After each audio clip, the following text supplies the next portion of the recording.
వేసవికాలం వచ్చేసింది, పిల్లలు ఇంటి పట్టున ఉండబోతున్నారు, ప్రతి అరగంటకి ఆకలి అంటారు. ఏం పెట్టాలి వాళ్ళకి అంటే, ఆరోగ్యకరం అనుకుని పెట్టే చాలా పదార్థాలు యాక్చువల్లీ మంచివి కావు. బిస్కెట్లు, ఇందులో మైదా పిండి, షుగర్ అండ్ అస్సలు మంచిది కానీ హైడ్రోజనేటెడ్ ఫ్యాట్ ఉండడం వల్ల శరీరానికి అస్సలు మంచిది కాదని డాక్టర్స్ చెప్తున్నారు. నూడిల్స్ లాంటివి అస్సలు మంచిది కాదు.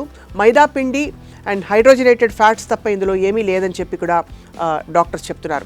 డబ్బాల్లో వచ్చే సీరియల్స్ పాలలో వేసి పెట్టడం వల్ల చాలా హెల్దీ అని అనుకుంటూ ఉంటాం, కానీ అది ఒక అపోహ. ఇది అస్సలు మంచిది కాదని డాక్టర్స్ సూచిస్తున్నారు. పళ్ళ రసాల్లో కూడా చాలా పళ్ళ రసాల్లో షుగర్ అధికంగా యాడ్ చేయడం వల్ల ఈ షుగర్స్ వాళ్ళకి హైపర్ యాక్టివిటీకి దోహదపడతాయి తప్ప వాడకం మంచిది కాదని చెప్పి డాక్టర్ సూచిస్తున్నారు. ఇంతకీ ఏం పెట్టాలంటే, హాయిగా ఇంటి పట్టు నుండి చేసే ఇడ్లీలు, వడలు, దోశలు, హెల్దీ డ్రై ఫ్రూట్స్, ఇంకా కట్ ఫ్రూట్స్ లాంటివి ఇవ్వడం వల్ల వారి ఎదుగుదల అండ్ అలాగే మానసిక ఆరోగ్యం కూడా మనం చక్కగా చూసుకోవచ్చు. Thank you all for watching.